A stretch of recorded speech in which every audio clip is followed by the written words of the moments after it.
Yeah, let me exit out of this other window here. Yeah, so I'm hoping that it sounds like I've got 5 viewers on. And I'm going to figure out the lag thing. There's got to be a way. Believe it or not, it's better than it was. And this might be something where YouTube Live may not be the best way to go. Facebook might be better, or I don't know if Instagram is only available through your phone, so it's got to be either this or Facebook, I believe. But yeah, I wanted to just kind of get people's feedback on what they thought of the first couple chapters. That was my hope from kind of having this live session, and talk about what questions people may have. So if you have a question and you're on the live session, then go ahead and type in your question down below in the chat area. Should be a live chat option, just like Abby did there. And then we can kind of talk about what questions you might have. I talked a little bit about my journey on kind of the 2-year commemoration. But yeah, so this Lithegol has been a long time coming. And I did try to go the route of getting it traditionally published. I put together a query letter. I put it out there. And I'm a part of these different writing groups out on Facebook, and all these new authors jump on and they're talking about it. And so I try to weigh in and be positive about the experience, but it's a challenge to really try to go the traditional route, for sure. There's a lot you have to do, as far as you have to get a literary agent, so you have to get a rock solid query letter, and then basically pitch that to the literary agent and find the ones that match kind of your genre and your audience and your style. And then you pitch to them through your query letter, and you send them usually like a chapter, your first chapter. And then the thing is, if your query letter doesn't really knock their socks off, then they may not even look at your chapter, right? So you've sent them your chapter, but they may not even look at it. So even just to get them to look at the chapter, you got to really hit them hard with a query letter. And one of the things I found with my book is, I think what happens based on some of the feedback I've gotten from a couple agents is they see that I'm doing something with King Arthur and they think, oh, it's, the same old stuff, right? It's the same retelling or whatever that people have done with Arthur. If they would really stop and read it and dig in, they would realize it's something completely different from anything I've seen, at least out on the market. It takes place in the future. King Arthur is not the main character. This is about a totally new character, Michael Brennan. He's a child of destiny, like Harry Potter. The whole world of King Arthur and this kingdom I've created, Lithegol, that King Arthur is prince over, is completely different from anything that's happened with King Arthur. And the bad guys are completely different. But what I tried to do was really kind of tie in a lot of what I've studied and read about from the legend of Arthur into the story, so that if you're reading from some of the traditional writings of King Arthur, then, it makes sense. You could say, oh, from what Josh said in his book, yeah, it ties in this way. Or he's talking about fighting dragons, that could relate here, where he's talking about this other way of approaching it, right? Or giants or whatever from the different stories of Arthur and his knights. So that's part of what I tried to do, really, was tied in to some degree, so that a lot of the things that happened during the course of Arthur's adventures and the people that are part of the story are also part of this story, but in a totally different way. And I use the comparison that the weapons that are a part of the world and the force or energy that they use, called solace, is a lot like kind of the Green Lantern. And that's really that's really very true. The solace is like, the way I describe it to people is, it's like if you see sunlight coming through a window and you have dust particles, flying around inside that beam of sun, then that's what solace looks like. So it's kind of like the midichlorians from Star Wars, but you can actually see it, and they're alive, and they actually, join up to form armor and different weapons and shields and different. It's the soul sword, which is kind of like a lightsaber, but not really. The lightsaber is a solid object that has the light that extends from it. In this case, the soul sword is completely spectral or energy based, and it comes out of the ring itself, which they wear kind of like the Green Lantern on their middle finger on the right hand there. But yeah, I mean, the strength of the story, I think, is really, and hopefully people are picking up on that, is about the struggle of this young man, and what he's facing with the Legion coming down on him, kind of like, and I talk about this in my my commemorative 2-year thing that I did, where I tried to kind of include this Hunger Games element, like, Snow is in power, but in my case, David Sampson, who has another identity that you find out later in the book. But the bad guys are in power, and they're rolling their troops out across the country and eventually across the world. And, Michael and his mom are on the run. And I think part of the reason I did this is it really, whenever you force your character into a conflict situation and you kind of put them under duress, they have to kind of come together. They have to, rise up. They have to really, get refined, and they get tougher, and they're forced to think on their feet. And part of the reason that Michael's training comes into such a big play in that front is they were preparing him so that when he faces these situations, a lot of what he learned is involuntary. In other words, he trained so hard in all of these different areas that a lot of that's just going to come naturally. He's not going to have to, think about it, focus on it, try to regurgitate what he learned, all that, because it's second nature to him. So he can focus on other things, right? Improving the situation he's in, using his fighting techniques, strategizing, whatever those things are. He's able to, to do that. So that's part of why, that whole thing happened with him and his training and the way he was brought up. And I'm trying to kind of talk about it without giving away too much for those that have only kind of experienced the book so far in the first couple chapters. But so I don't know, can you guys see the chat? How many do I have out there? If you, I see 5 here, but if you could kind of just put your name in here and just kind of where you're located, how old you are, or whatever, that would be good.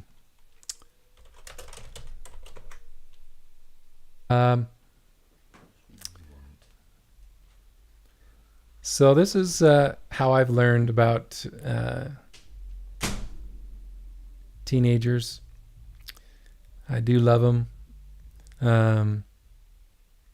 But yeah, it's I've worked a lot with the especially teenage boys, through my different what are called callings within our church and things like that, the 12 to 18-year-olds, and I think part of why I wrote the story about Michael and being at the age that he is, and directed at that audience and all that, is that I really feel like there's a need to help to give the young people of the world good role models and uplifting stories about, rising up and fighting good over evil, and, following your dreams, all of these things that are so important for young people to realize and to believe in. And that's the cool thing when I get feedback from some of the young people, that they really enjoyed it, and I've said this before, but one of the kids, a friend of Steven's, who read it, said it was one of only 2 books where he almost cried.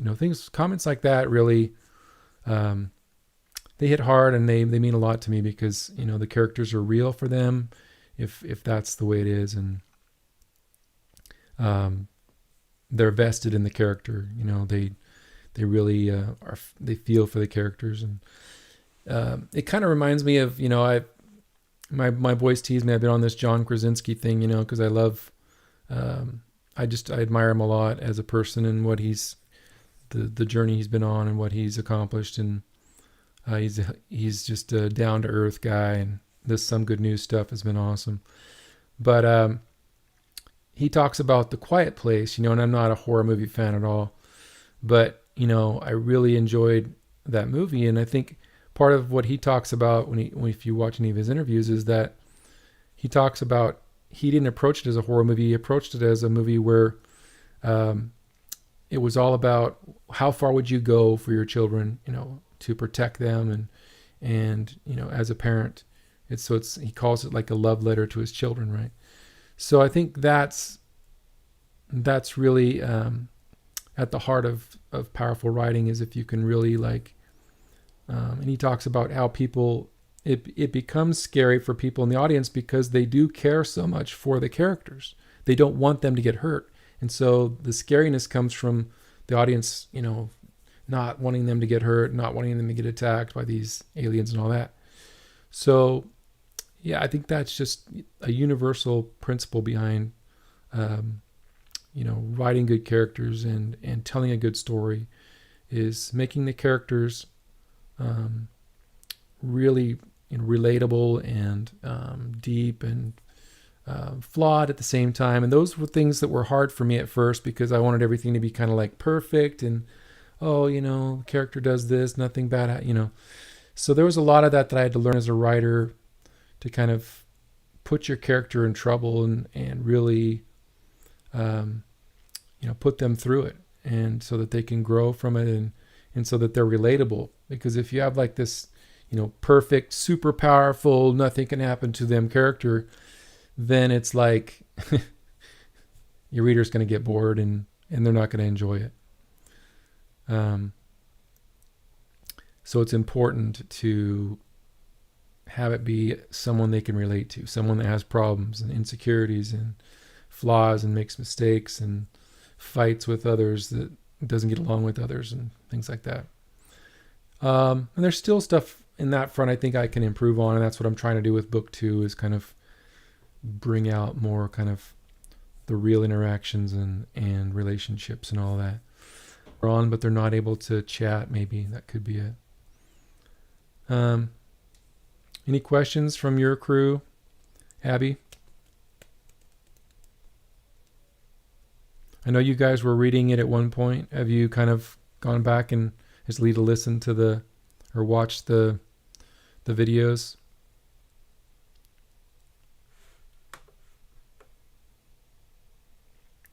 She says, not really, no questions, or is she enjoying it, or what does she think?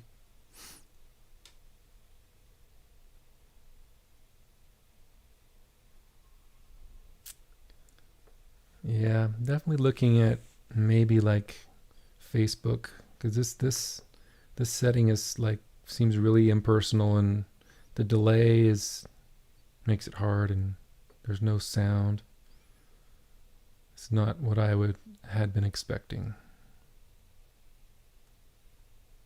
The imagery. Is there something specific as far as the imagery, like the imagery of the characters, or the setting, or the action, the scene, the action, what's happening during the story itself? What specifically?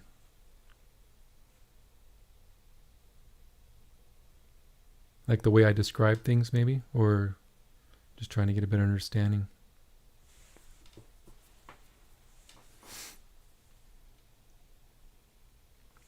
While you're kind of answering that question, the one thing that I've tried to do, oh, you make things sound fun and interesting. Okay. Well, thank you. So you guys, how far did you guys read when you read your copy?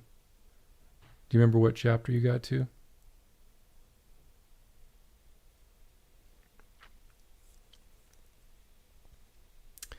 And what do you all think? That's the other thing I wanted to kind of get a sense from a group that's kind of starting out is does the format work as far as kind of doing a couple of chapters a week, or is that going to be something that kind of drive you crazy?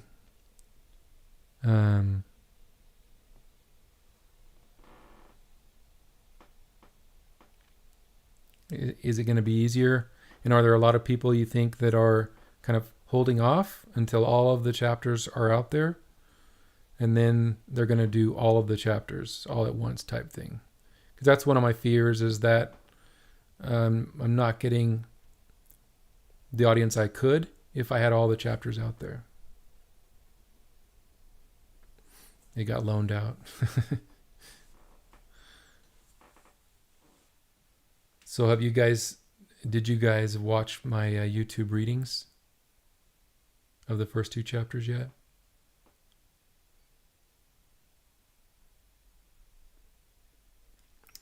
I think part of why I wanted to read it is, I think, and I know for the books that I've done with Audible, because I've done Audible quite a bit because I commute into the Bay Area, and so I do a lot of driving, and I don't have a ton of time to actually like read from a paperback book or anything.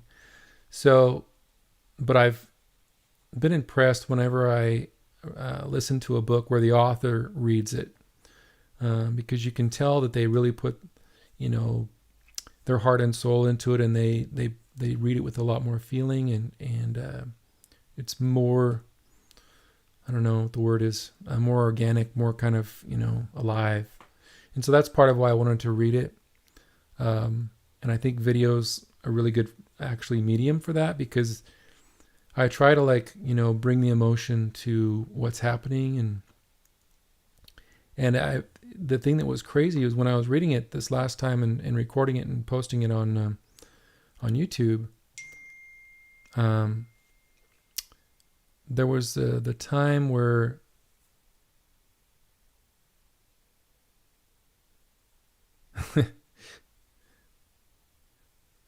watching you is distracting because I get sidetracked easily. Okay. Oh, what does she get sidetracked by?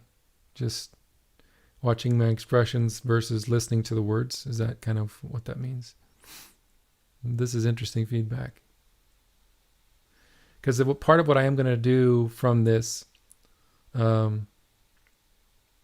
this is kind of a 2 birds with 1 stone type thing. This whole YouTube video thing. Because what I'm going to do is separate off the audio track and then use that for Audible. So make it available as, for people to listen to in their cars or whatever. But as I was saying, I mean, what happened when I was reading is, I think it was in chapter 1 actually, when Michael has the vision and that his dad's in danger and all that, and he sees Sergeant Rillick and all that, and his interaction with his mom, I actually felt like the emotions really rise up and get, it was powerful. And I had to kind of hold them back a little bit during that moment when I was reading it. And this is kind of what I found when I read the story to my family and things like that is, I really feel the emotions come because the characters are real to me. And I think that's a journey I really had to take. And it took a long time, but I think that's part of why I just love to share the story. And I'm working on book 2 now, but because I want to tell their story and share the characters with people because they're real to me. And I think if I could give any advice to those who are out there who are looking to write and are interested in writing, that's a key part of it. And it's not something that I had in spades, or still, there's still a lot I need to improve on. But from the beginning, the thing that I really noticed was actually about my writing ability is I have the stuff that comes easy is the plot, the story. Creating the story has always come easy for me. Imagining the story and what happens, the plot details and the checkpoints along the way and these key events type things. That always came easy for me. And so when I first started writing, the characters were just a means to kind of regurgitate that to the reader, right? That was kind of my approach. And so I had to kind of retrain my brain. And my editor was one of the best things I ever did, because she is very experienced and wise, and she's edited over 350 books. So she's a very seasoned editor and very generous and gracious and giving as far as, wanting to help me more than just editing my manuscript, right? So she gave me a lot of good feedback and advice, and that's really helped a lot in kind of improving my writing skills. And part of that was making it more character focused. The other one that's really good, if you haven't read him, is Brandon Mole. So I'm a huge fan of Brandon Mole, and I've met him a couple times. He has a copy of my book, actually, which I'm crossing my fingers he will read. Also, his editor, the main editor for Shadow Mountain, has a copy of the book as well. So, and I reach out to them periodically, especially Chris, the main editor, the main publisher, publishing administrator for Shadow Mountain, to kind of say, hey, have you been able to read any?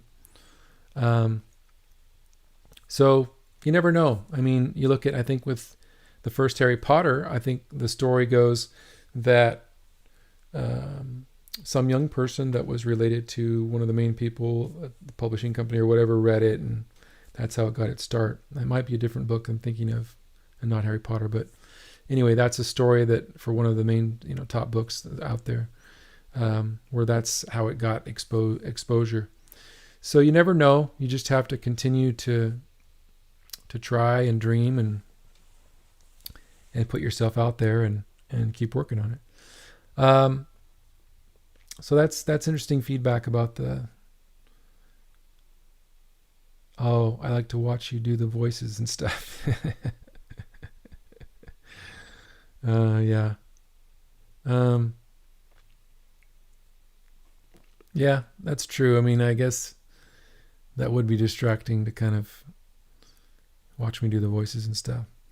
I think one thing I did notice when I was watching it back again was when I do the English accent, my mouth kind of changes, and I think that's because when you're forming the words with an English accent, you have to kind of change the way that your mouth forms, the different vowels and things like that. So yeah, if it's distracting to her, then she can just kind of listen to it and not watch. That's definitely an option. And like I said, I will be putting it out on Audible, so it'll be available. I have a bunch of people have actually told me, especially in this area, because where I live, like a lot of people are in my same situation, right? They commute. They're on the road for a lot of times at least an hour each way, so a couple hours a day. So they're very interested in getting the Audible version and being able to listen to it to and from work. Of course, that hasn't been an issue lately with COVID, but hopefully it will be soon. So yeah, I'll put it out on Audible. Yeah, so I'm trying to think. Does Lita have any other questions about? You watch every once in a while, yeah. Yeah, and that's the thing. I mean, some people have been like, "Yeah, why are you putting on a video?" I guess it's just I just think it would be kind of cool if there was a book that I wanted to hear, to be able to kind of watch the author read it, and it's a different experience, right? To be able to kind of see them, and I think part of it's that emotional side as well, right? When they can see how much the author is into it, and the emotion starting to come, and then pushing that back, that can bring that much more power to the reading. So that's part of why I chose to do it that way. And my boys are like, why are you putting the whole book out there on YouTube? You're kind of giving it away. But it's like, I want to be able to provide it for those that are out there and because what it'll do is it'll kind of, take on a life of its own. People will hopefully, get interested and watch the videos, and experience the book, get excited about it, and then they'll, either buy the book or they'll tell their friends about it, and their friends will buy it. And the momentum will build up, right? And that's part of what I want to do leading into the second book. And there are a lot of authors that I've talked to that self-publish and things like that, where they actually give away the first book. They'll have 2 or 3 books written, of course, a lot of times. So they'll give away the first to kind of get people interested and get that audience built up. And then, the second book they'll get a lot of their profits from the second, third, and however many books they have in the series. So that's kind of my thought process, is just to put it out there. And, especially during this time where there's a lot of people stuck at home and needing stuff to do.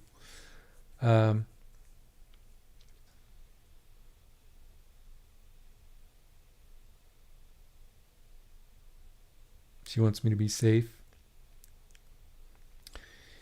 Yeah, there's a lot going on right now, and the thing that people automatically do when they start reading my book is they think, because, there's this bad guy that's in power, that's the president of the United States. And so people are like, oh, you wrote that about Trump. But it's like, no, I finished the book before Trump was even elected. I wrote the story, without him in mind at all. So, yeah, there is a lot of crazy stuff going on, and I'm hoping that the world I've created, we're being oppressed by a corrupt government or whatever, is not something that ends up being foreshadowing. But there's some crazy stuff going on, and I don't really comment on that normally on Facebook, but I had to go out and say something because it's just like, yeah, and that's part of what I try to do with my books is not get into religion, not get into any of that, trying to teach or preach or any of that stuff, but just to talk about what is right, what is good, what are good values, being a humane person, loving others, just these core principles that are fundamental to a healthy society. And as soon as those things go out of whack or get skewed or corrupted, then, it attacks the family unit, it attacks the stability of the society, our relationships, our ability to be free and fun-loving people, So, that, and I think part of what I'm working on with book 2 is, looking at where things are at in the world and kind of drawing on that to kind of talk about. And it's pretty sad that I'm able to do that, actually.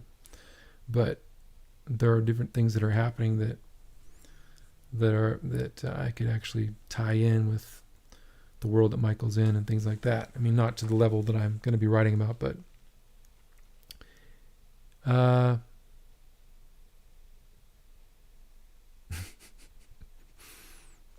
you type slow. Yeah, I kind of take that for granted because I type like 75 words, maybe 80 words a minute. So I type pretty fast, but That's because I'm constantly typing. But I do have an ergonomic keyboard, which is nice, that I brought home from work. So I'm glad I did, so that it's easier on the wrists.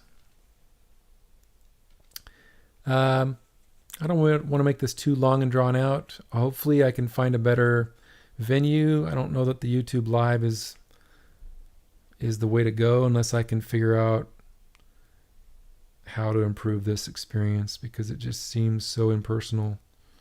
An interaction between me and the audience from what I can tell here. So more to come, but what I'm going to do is I'm going to put more chapters out there. I'm just going to do as many as I can at a time. I was going to stick with kind of like 2 per week, but I think my gut tells me that I should just try to put as many as I can out there, and kind of draw people in. And so, I mean, I doubt people are going to have time. If I put all of them out there tomorrow, I doubt people are going to have time to just sit and go through all of them. So I think if I put out, 2 or 3 more and then kind of do at that rate, I think it'll be enough to keep people engaged and occupied with the story without them coming in the week after going, what happened again, and not being able to remember. But I appreciate all of you that jumped on today, and I have others that might be joining next time. I'm working through some of the teachers in the area that I've interacted with, because I've visited several of the schools and talked with hundreds of, 7th and 8th graders mostly, some 6th graders. And the book's been well received. I have about 30 copies over at the middle school here in town, and then another probably 10 copies at the other middle school. So yeah, it's going pretty well. But yeah, this whole COVID thing kind of slowed things down, of course, because the kids are not meeting now at the school and stuff like that. So I can't really go and visit and talk to them. But if any of you that are watching this later, where it's been posted on the site, I know I have a lot of friends that are librarians and that interact with a lot of people who are readers, and especially for youth, because it is targeted for younger people. If you're one of those people, I would really appreciate it if you could reach out to me. I can send you a signed copy. We can do like a Zoom session or something like that, where I can, talk to groups of youth, things like that. I think that would really be a great experience. And I would think it would be a great opportunity for you as well to, really have a unique thing where you have an author that can, talk to the kids. And I try to inspire them and teach them, key aspects of creative writing and all of that as part of the whole experience. So that's what I always try to do. Not just talk about my book, but really kind of relate all of it and share little excerpts that kind of give examples of, okay, here's how to do strong plot points, here's how to write strong characters, and here's how to do good dialogue, to write good dialogue, and then, things like that. So, but I'm very grateful for anyone that's willing to take the time to read Michael's story, and the kids that have read the full book, they like it a lot. So I really encourage, you guys to really finish it through and read the book and, see what you think. Because I think the ending, starting with, around the battle chapter, which is one of the favorite chapters from that young people have from the book, from about 2 to 3 chapters before that, toward the end, it really gets interesting, and the culmination of events at the end is really draws people in, I think, the reader in. So that's part of the challenge of a first book in a series as well, is you kind of have to build the characters out, and you can't just like do slam bang, okay, here's action, we're going to do action the whole way through. You have to build out the characters and the relationships and kind of build the story up, and then you can have things kind of culminate that way. So the second book, it'll have a lot more of it'll be moving a lot more as far as the energy and the what's happening in the adventure side and the action, with the character development in there as well too, because there's new characters and things. But book 2, The Legion Uprising, yeah, it's going to be interesting. There's a lot going on, and there's a lot kind of building out, and a lot of the pieces of the puzzle that I introduced in the first book that people are probably like, well, what about this and what about that, and what's King Arthur's story and stuff like that. So I go into that a lot more in book 2, and kind of talk about Arthur and why he's not, physically present and things like that. So that part of it is brought out in book 2, and Michael's role, he gets, of course, more involved in, taking on his responsibilities and learning what he needs to learn to kind of take leadership and lead out and grow more powerful and all those things. Yeah, so I don't want to give away too much with the Legion Uprising, but yeah, I'm making good headway. I think I'm on chapter 4 now, so I'm doing pretty well. My goal, as I mentioned, I think before, is to have it completely written by Christmas. If I really make good headway, like I think I might be able to, then I might end up being able to actually release it around Christmas. So that would be awesome. That would be cool to be able to, actually publish it by Christmas. So stay posted. I'll keep you apprised of what's going on.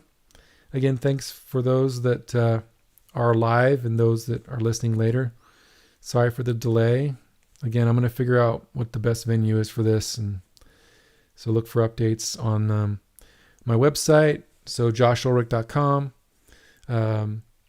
Both my Facebook author page and my Instagram are the same, which I tried to do to make it easier. So it's Josh Oelrich Author, one word.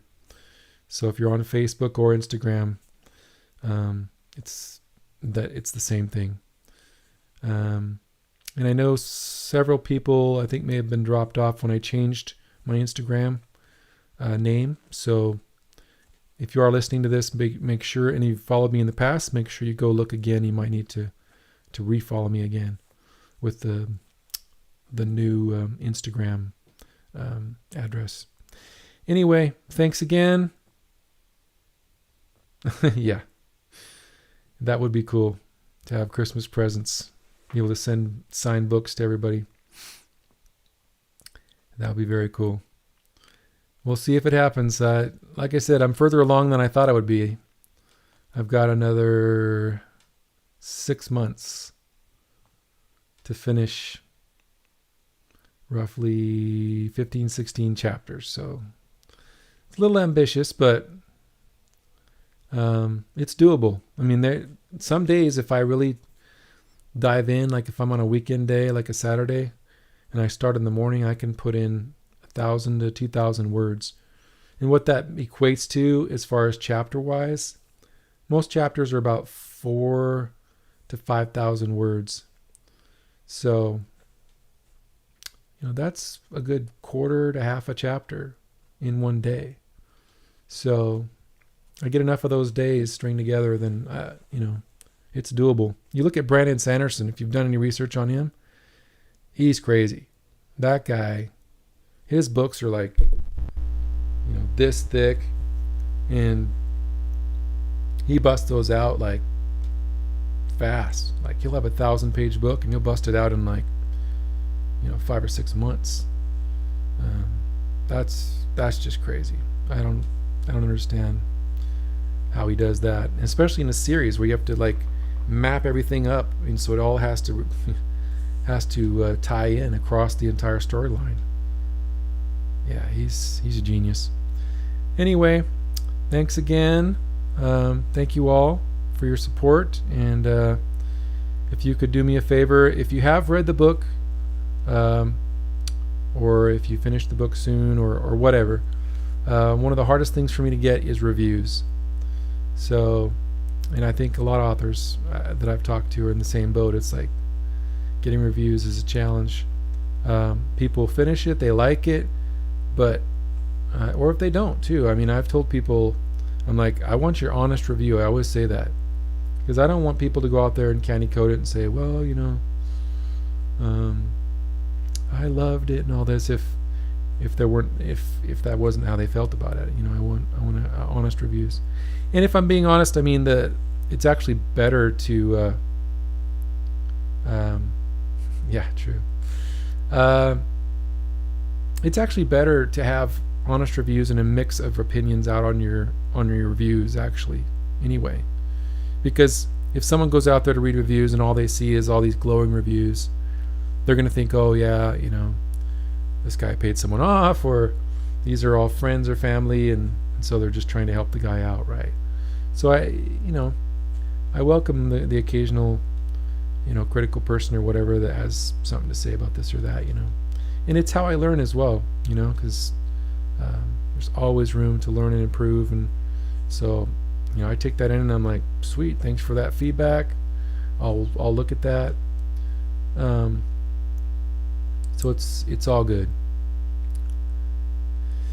Anyway, yeah, so I would definitely look up Brandon Mull if your kids love like fantasy and adventure and really imaginative writing. He's got it in spades, and he's another one that's super prolific, and just a super nice guy as well. I mean, when I met him once, and then I met him again at another book signing, like, I don't know, 4 years later, and he actually remembered me, and he meets probably thousands of people. So yeah, and he was just very, very generous and friendly and encouraging with what I was doing and the book I was writing and all that. But yeah, his books are awesome. Fablehaven is his most popular series, and then Dragon Watch is the sequel series. And there's a new Dragon Watch book coming out, the fourth in the new series, in October. That series is awesome. Anyway, I think I'll cut it short here. But again, thanks everyone, and keep posted. Also subscribe to my YouTube channel. That would be very helpful as well. One of the things with YouTube, if you get 100 subscribers, then you can start having things where you can rename your YouTube channel, where it's easier for people to kind of access it, instead of like, UCS PERILFIP, and then it's easier to kind of put yourself out there, so, and have people log into your YouTube site and stuff like that. So if I could get subscribers, that would be awesome. I think I have close to 203 followers on my Facebook author page, so part of what I'm going to do, I think, is encourage the people that are my Facebook author followers to go and click subscribe on my YouTube channel, and that should hopefully give me up to the 100, so I can take my YouTube channel to the next level. Anyway, stay posted. I will announce on my author page new chapters when I post them out there, and you can also just kind of watch my YouTube channel, and there's more to come. But again, thanks a lot.